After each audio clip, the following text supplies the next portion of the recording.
were so genuine about what we like and dislike about the movie. Like, do you remember that time, like, we had that whole debate about Baby Boy? Man, look. Like, the entire party was, like, partying, going up, having fun.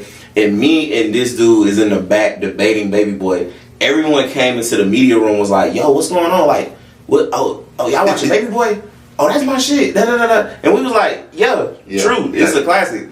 Which segues us into basically our intros. So I'll go first. I'll do it. So everybody know this your boy Jock. You already know, filmmaker, independent filmmaker. I've made 3 films, working on my 4th one. Crazy enough, by the time y'all see this, we will have shot the 5th one. Yeah. This year, because we shot 3. No, we shot 3 this year, 5 in total. And then we're gonna shoot 93 Days with You in November. Right. So hopefully by the time y'all see this, the movies are done. But I'm just working on movies, man. I'm really dedicating my life to movies now. That's a big part of this podcast, is that in about a year, I'm gonna fully step out of the event space and fully focus on production stuff, focus on making movies, focus on commercials, TV stuff, really focus on taking like Blue Room Studios or Creators of the Dark into the film space. No, I feel that. And then just equivalent, I mean, y'all see him, you see me, and vice versa, man. So with Blue Room Studios, you know, I do a lot of the production management.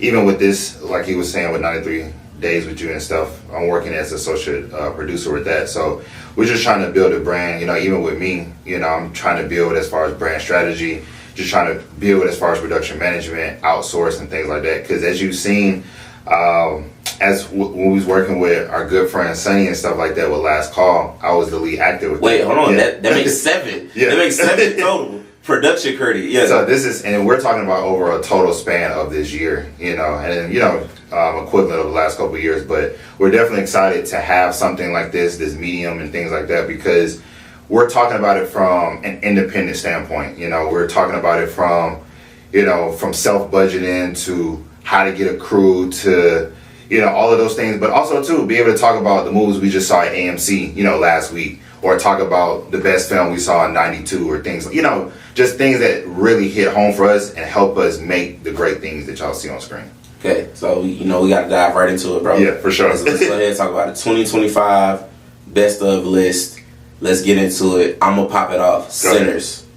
Listen. No doubt about it. Sinners For is sure. the movie of the. No, I have an argument. I have an argument. But go ahead and say about the Sinners. The Sinners first. I know what you're gonna say. Sinners changed my life. Sinners made me want to be a better filmmaker.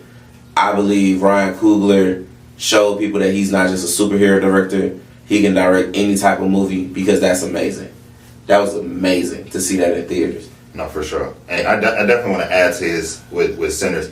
Sinners was an experience, kind of like when Black Panther came out and everybody flooded going to see it. I'm talking about, bro, I saw it in Florida first. So when I came back to Georgia and Atlanta and stuff like that and seen it, it just was an influx of people going to see it. And that's how Sinners was. And for it to be something not in his wheelhouse per se as far as horror, and I know it wasn't something so crazy with the gory and all that, but for it went there in that house. But I would say, as far as how people described it and seeing it in itself with all the symbolism and the messages and things like that, it was one of the best films that you could see. Not only just this year, but within the last 5 to 10 years, just from cinematography to script writing to all of that. Sinners was the one. Okay, now we're going down the list because me and bro saw majority of the top movies this year. For sure. Okay, next, F1. I know he's gonna say that. Yes. I'm sorry, I am making this hot take. F1 is the movie of the year. It shot was beautiful. It was shot beautifully. What we saw it in Dolby Digital? So we saw it in Dolby Cinema. Yeah. And so with Dolby Cinema, of course, it has the vision and everything like that as far as the lighting. The reason why we saw it is because the sound in there for a racing movie is just top notch. And the way that the screen curves and how it looks and everything like that, the way it makes you feel, I promise you, we saw it on the release, I think on that Thursday. When I tell you, if you saw some of it, no spoilers, some of the scenes in there, it made you feel like you were actually there. You wanted to cry. You heard real gasps in there. Like, people were gasping for breath. Like it was real good. And I'm not gonna lie, how do you say his name? Damson or Damson? Damson. Okay, thank you. Yeah. Shout out to Wavy, our producer. Yo, Damson. Okay, Damson killed that. To see him step out of Snowfall and go into like, because that's the thing a lot of people don't know about is that a lot of people get typecasted, and you usually can't go from TV. Usually, people that go from TV and go into a big film role, they fall. For sure. And it doesn't perform well. To see him step out of Snowfall, because he's been in something else since Snowfall too. He's been in a few different things. In small roles. And they've been well. It's just something like this, and you co-starring with Brad Pitt. Like, like that's a big jump from Franklin Saint. He killed it overall, 10 out of 10. I'm saying it's the best movie of the year. Don't kill me, because I love Sinners. Don't get me wrong. Sinners is a cultural icon. But F1 makes you want to be an American. Yeah, and not even just. It should have came out on July 4th. Yeah, America. Yeah. But I will say this: just with F1 in itself, when you watch it, you're seeing like somebody that is a young gun. He's established himself as an actor. He's like, he's tried and true. But then you have Brad Pitt, who's just Brad Pitt. I will say this is like the car version, in my opinion, of like Top Gun. That's a perfect comparison. If they made a Top Gun like car version and it was like the bed, they made it. It's F1. Yeah, F1. It's F1. You feel me? And it's that version. And the detail to the uniforms, the detail to the engines, the build. Shout out to Lewis Hamilton. And then even the whole detail about the girl that actually built the car. Yeah, for sure. Going through the schematics and him saying like, okay, I need you to change this. There was a lot into that movie. That was movie of the year. Long story short. Okay. Moving on. 28 Days Later. I'm giving it 3 out of 10. Worst movie I've seen this year.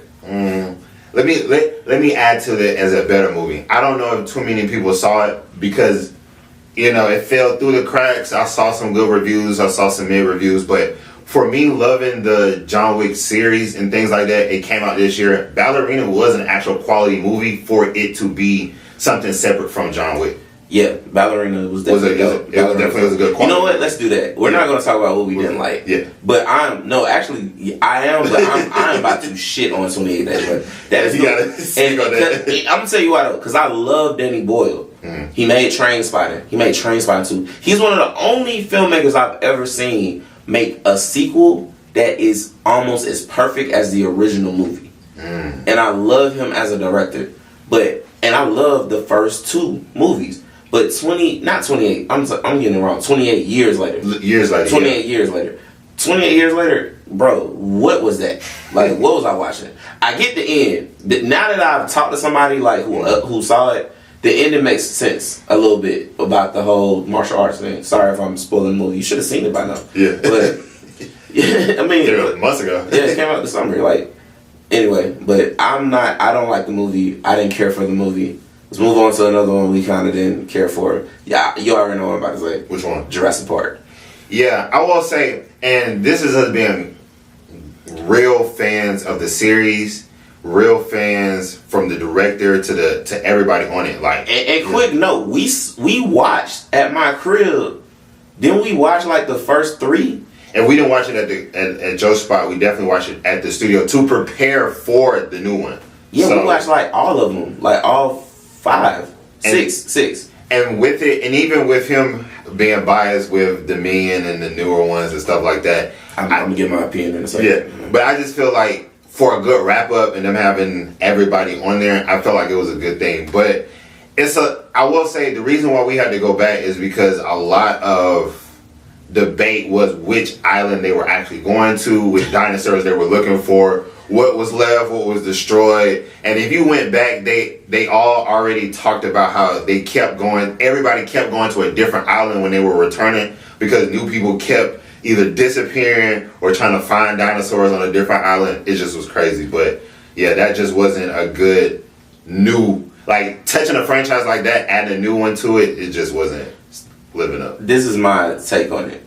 I think Dominion was good. Mm-hmm. So I don't know why you say that. You trying to set me up. Because you shit on Dominion sometimes. I do shit on Dominion. The only reason I shit on Dominion, because there was a lot in Dominion that was like, okay, bro. Like there was some moments that he was like, okay, bro. It was some fluff. Especially the end. The end kind of like that middle towards the end part was kind of like a lot of fluff. I think it was more so because of the nostalgia vibe. Because you got to think they had everybody essentially to come back. So you got everybody from the old shit. You got Chris Pratt. Then you got Shawty that was in Just She Gotta Have It. All of that. But I don't need Jurassic Park turned into Fast and Furious.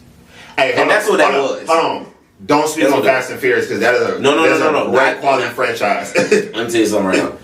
Dominion is Fast and the Furious. No, Fast 10 meets dinosaurs.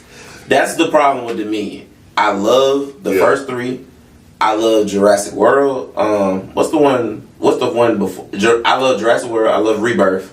Even the one with the Chris Pratt movie. Rebirth kind of, you know. Yeah. It got a little shaky in there. Got a little shaky. But this one was totally a no-go. Like, this didn't need to happen. It didn't need to get made. There wasn't enough killing. The Velociraptors got no love in this one. Yeah. Like, I don't know what happened. They were real deal menacing in the first few. They had the original T-Rex. Shout out to them. But the T-Rex part was good. The T-Rex scenes were really good. But that, like, remember the dinosaur at the end?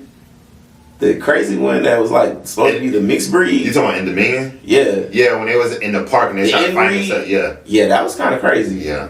They took it there. Yeah. But from there we can just move on away from Jurassic Park. That's our watches though. I do want to add because we did see this in July. Shout out to James Gunn for revamping. Superman. Yes. I almost forgot about Superman. Yeah. Revamping Superman. I want to finish that off for our quality movies of 2025. Superman was a good watch. And this is coming from somebody who's probably seen each Superman over each decade and is not a huge fan, but enough of a fan for the superhero. Taking that and giving it a fresh relook and giving it the color and the look, because you got to think, Superman has been remade 1,001 times. So, but this was a quality movie, and they, as you see now, they're already about to gear up for 2027 for the second one. Yeah, I think Superman was a good watch. I actually do not watch superhero movies a lot. I watch Batman. I've seen Marvel. Yeah. I'm just not a huge superhero person. I actually have not seen any of the new Supermans in the 2010s. So for me to with Henry Cavill and stuff. Yeah, no, I didn't see any of them. So for me to see that one, and it was like, okay, this was a cool watch. I wasn't bored. I kind of was engaged. That was cool. I also want to throw in there Luther's documentary. Okay. That dropped this year on HBO Max. Probably one of the best things I've ever seen. One of the best documentaries ever made. Like, I'm putting it there because that was really good. So, with the 2025, you know, this is another thing that we talk about as well, bro. We get into it with our friends, family, things like that. Everybody's mixed. What do you consider an African American classic, bro?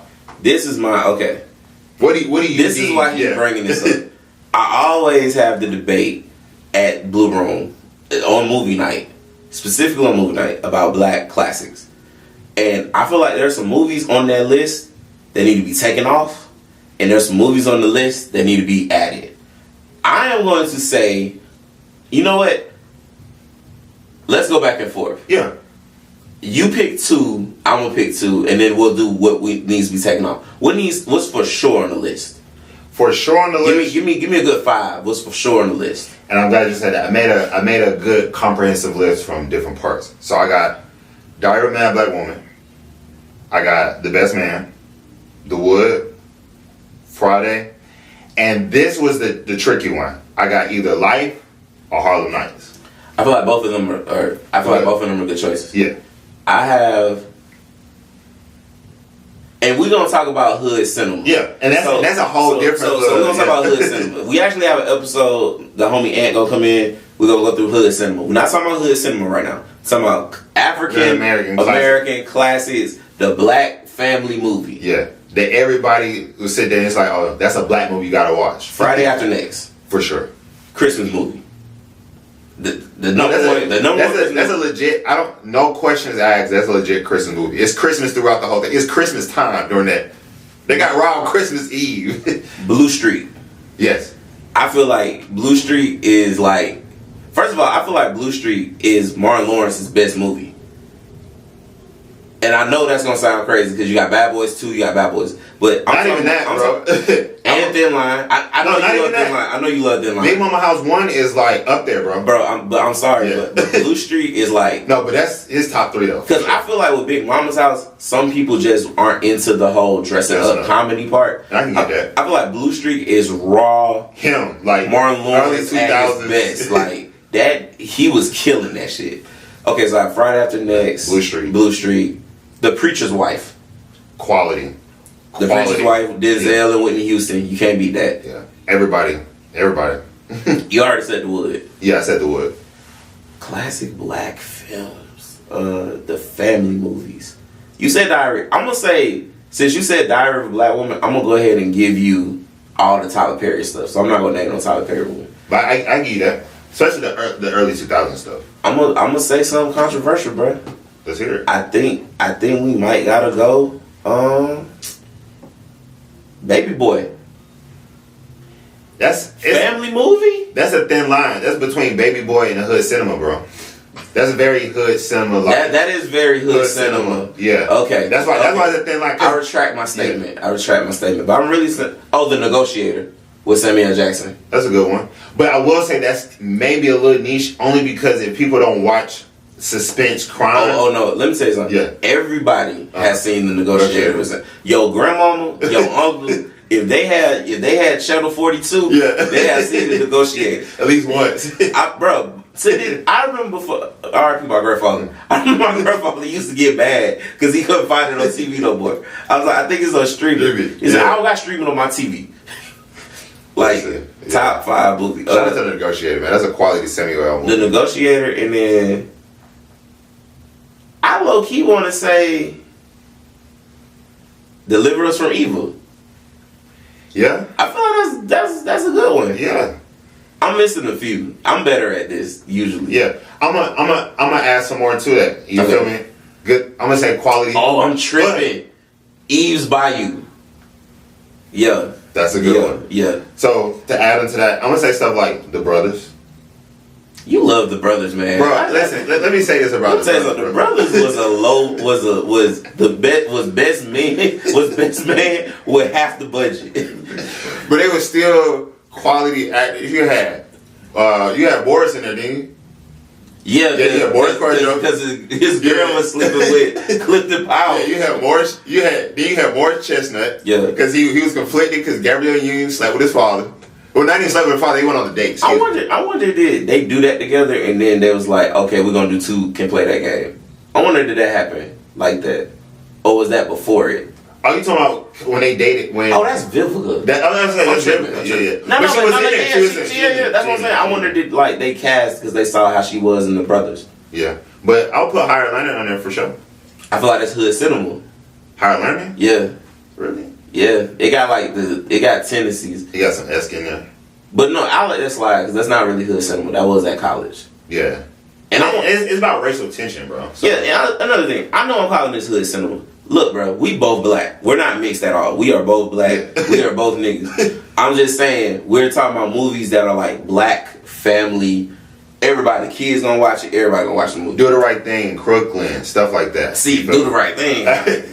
you ain't watching that with everybody. Yeah.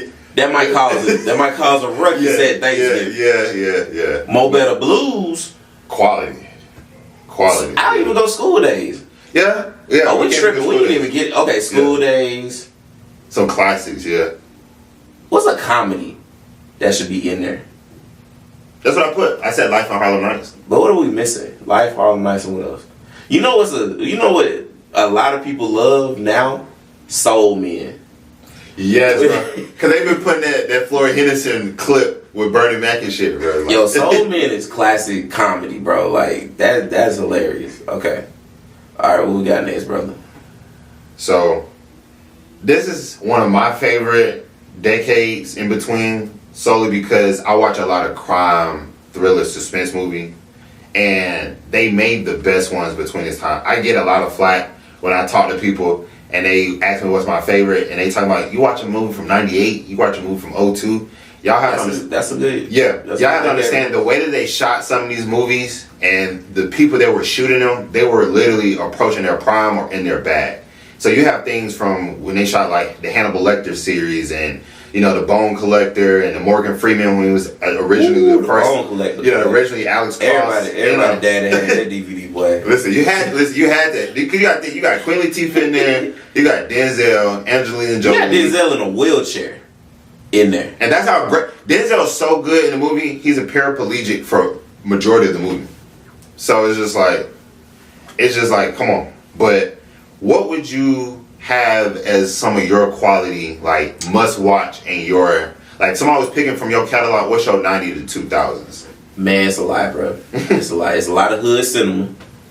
There's a lot of family movies. Yeah.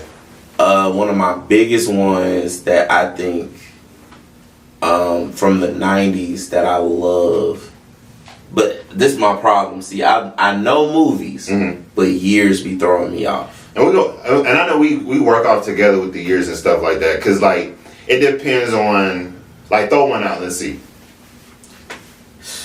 One of my favorite movies of all time is Clockers, of course, like, one of Spike's. No, I'm tripping. We're talking about 90s, right? Yeah, but Goodfellas? 90 to 2000s, yeah. Goodfellas? Casino? Yeah. Donnie Brasco. Come on now. Yo, let me tell you something. When they talk about mob movies, we've had this argument at Blue Room That's too. True. I'm putting Donnie Brasco up there with Goodfellas, The Godfather, all of that. I feel like that's one of Al Pacino's best performances.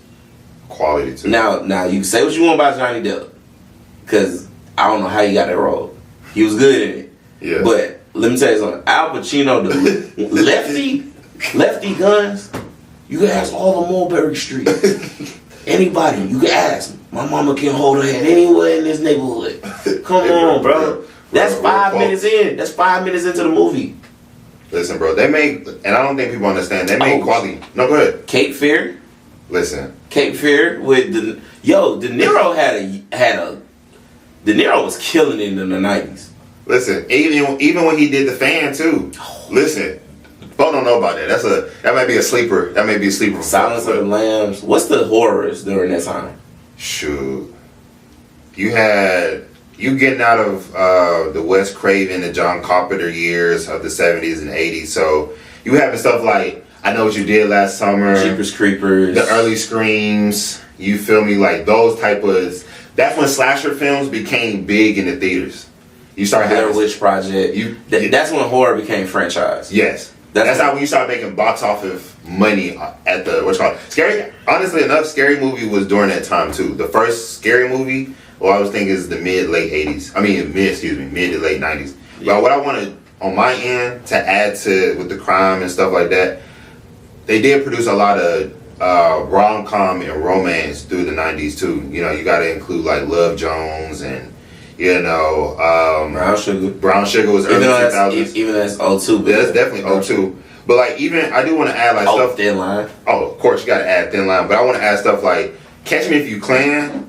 I definitely want to add for our 90s and 2000s because Tom Hanks and that boy, what's my boy, Leonardo DiCaprio working against each other.